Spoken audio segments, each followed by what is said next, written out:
Hi everyone, I am here for another dyeing video today. I bought this fleece last year from Namaste Farms and just did not have a chance to get to it. But I felt like dyeing today, so I got it out of my stash, opened it up, and oh my goodness, you all. Now you can see it's a little bit yellowed and darker along the tips, but there is no vegetable matter in here. The color is because of the lanolin. This has a lot of lanolin in it. It has almost no vegetable matter at all. Look at this. I have not done a single thing with this except open it up from the plastic bag that it was sent to me in. So this fleece is just in fantastic condition. This is what I mean when I say I have never been disappointed in anything I've purchased from Namaste Farms. The quality is just excellent. Now you're probably going to ask what kind of fleece this is, and unfortunately I threw out my invoice, but I believe that this is a Leicester Longwool. And the reason I think this is because, one, it has a lot of sheen to it. Look how silky and shiny the fleece is. Look at that. I have not put any dye on it. I have not washed it or anything. And it's still got this luster and this sheen to it, almost like mohair. But and Leicester Longwool has that. And the second reason I believe it's Leicester Longwool is because of the locks. They are a little bit chunkier and thicker than, say, a Teeswater or a Wensleydale. So I think I'm going to go with Leicester Longwool for this. Also, the third reason, first piece of VM. Look, just that. So far, going through all of this, I've found one piece of VM through here, so I'll just set that aside. The third reason I think that this is probably a Leicester Longwool is because they are an endangered breed, and I've been trying a lot when I can to buy from shepherds who raise endangered breeds to support them, and so I've been buying a lot of Leicester Longwool because I love the way it dyes up. Seriously, you guys are going to see this after I have washed it and dyed it, and you will be amazed at the way it takes color. So what I'm going to do right now is I am going to take this over to the sink, and I am going to try to get some of the lanolin out. That means that I will just be using warm water and this Dirty Rotten Bastard from Namaste Farms. And actually, I don't really need this one. This is one of her shampoos for very, very dirty fleeces. And this is not a dirty fleece at all.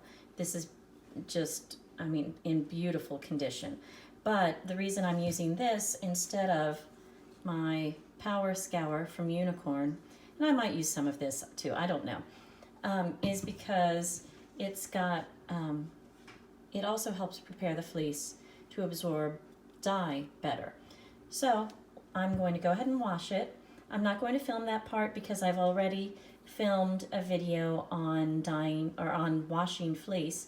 I'm going to try to put that little eye up in the corner of the screen and link to another one of my videos that shows how to wash fleece, but I'm going to be very careful when I do that so as not to felt it, of course. I will be back then once this is nice and clean, and then we'll start dyeing. All right, I've let this fiber soak. I've changed the water out several times. What you're seeing here is not really dirt, well, maybe a little bit of dirt, but it's more lanolin that is in here. Okay, the yellow bits, that's lanolin that is in the fleece still. But I think I'm going to go ahead, look how white and beautiful the other places are. I think I am going to go ahead and put this in the dye pot. I see I'm finding little tiny pieces of vegetable matter. Not a lot, just a little bit. And I'm going to take care of that though when I am finished washing. Oh, sorry about that noise. My little dog Percy, he's got the cone of shame on because he has an eye injury. So that was him.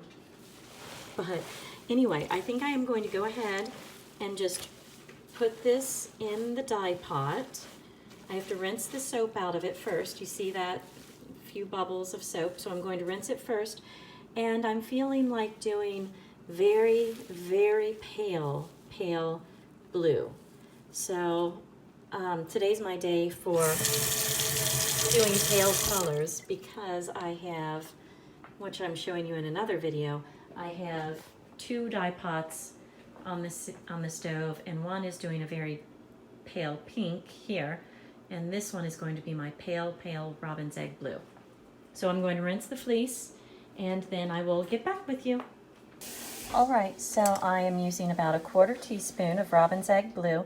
Look how that the colors break. I haven't stirred it yet, but I just found that interesting. Look, there must be a little bit of red in this color, and I just always find it interesting how the color breaks. Now what you could do is you could leave it like that and not stir the dye, and then put your fleece in, and you'll pick up different colors. You'll pick up those reds and blues and purples if you wanted to, but I want a very pale dispersed color, so I'm going ahead and stirring it, and then I'm going to take my fleece directly from the sink after I've squeezed out some of the water that just drips and drips off of it, and I'm going to put it in this dye pot. All right, so here we go. I have my fleece, and I'm going to just gently lower it in here, letting some of the fiber have a little bit longer time in the dye pot, and then slowly lowering it in. And I'm going to get my potato masher to press it in the rest of the way. Oh, can't find the potato masher right now, so we're going to just make do with the chopsticks. And you can already see right here that the fiber is absorbing some of the blues.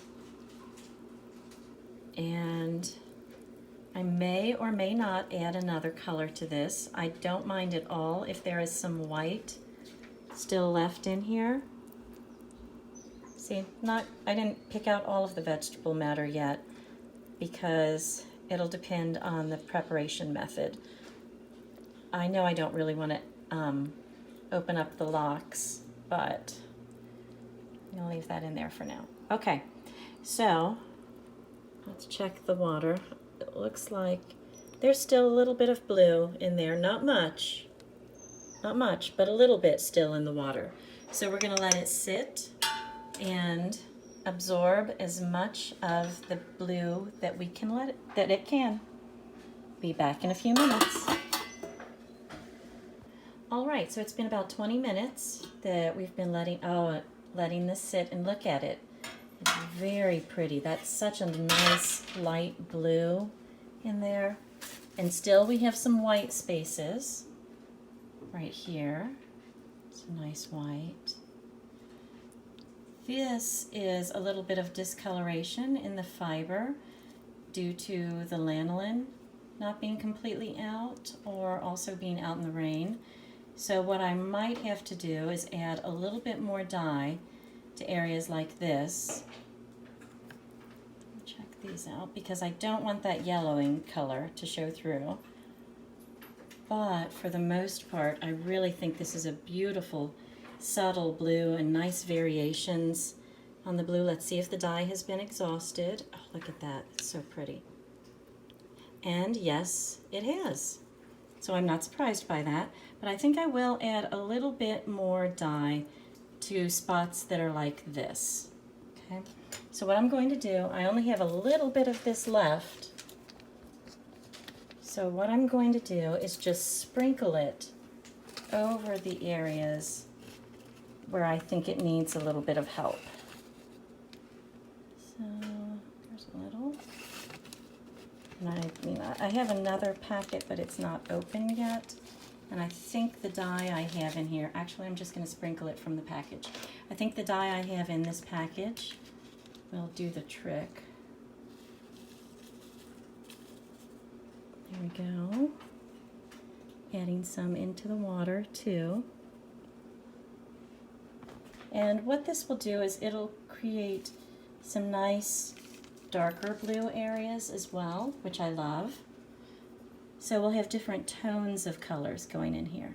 So there we go. I'm going to get that Just push that down in, submerge it into the dye pot so that the dye takes. Put a little bit more right in this area. Make sure we turn this a little bit. Actually, that's what we're going to try and do, is just turn it. And we'll add a little bit more dye right there, because that's the only real concern I have right now, is that spot. I do not want to get rid of all of the white that's in here. I like that.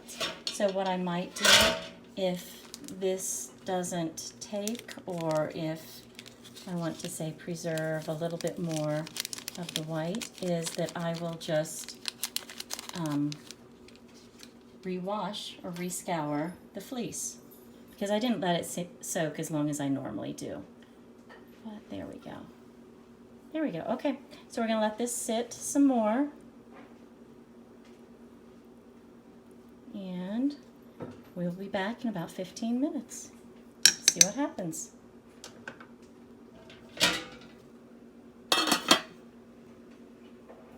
All right, so it's been about 10 minutes, but I checked it and it has already exhausted the dye. So we're going to look in here and I'll show you where we added the blue. See, it's a little bit darker here. That's what we want. Cover up some of those yellowed tips. And you see, the water is clear. So it has exhausted the dye as well. And we should have these beautiful light blue tones, some white throughout the fleece. Just really, really pretty subtle tones. So what I'm going to do now is just turn off the heat and let it sit here and then cool down, and then I'll rinse it and dry it, and we will see what it turns out like. All right, so the fleece has been dried, and this is what we ended up with. You see, here's a bit of the darker color that we added at the end there. We still have white areas, which are really nice. Over here we've got some beautiful locks. A little bit of yellowing on the tips, so especially here what I might do is go back in and add some coloring to the tips of the dye, or tips of the locks, because look at that gorgeous white up there. I want to preserve that if I can. So I might go in and by hand just add a little bit of color, but I might again just throw it in the dye pot and see what happens. But all in all, I think this is just a lovely fleece, and it turned out beautifully. I love all the variation in color. This is why I love Leicester Longwool fleece, because it's just, I mean, these locks are so thick and lustrous. Look at the shine right there. Isn't that pretty? What I might do is just add a little bit of dark blue like that again to the dye pot. Look at that. Isn't that pretty? And then here we have some others. Oh, a little vegetable matter there. That's okay. We have up here. It's just all, this is why I love working with Leicester Longwool, because it's so pretty. The locks are gorgeous. It has this gorgeous sheen to it. And although it's definitely not a soft wool, this is not something you'd want to wear next to your skin, but it's just beautiful. It would be beautiful for trim on something else that you're making, or if you make dolls, it would be pretty doll hair, anything like that. So anyway, this is how it turned out. I might go in and add a little bit more color here. If I do, I will film it so that you can see. But for now, this is what we have. Thanks for watching, and as always, I love your comments. I try to respond to all of them, but we are getting into art fair season, and I sell handcrafted books, so I am trying to keep up with making enough stock to sell for the few shows that I'm going to be in coming up here in a few weeks. So anyway, until next time, please like and subscribe. And I'm Stephanie Nipper. Happy fibering.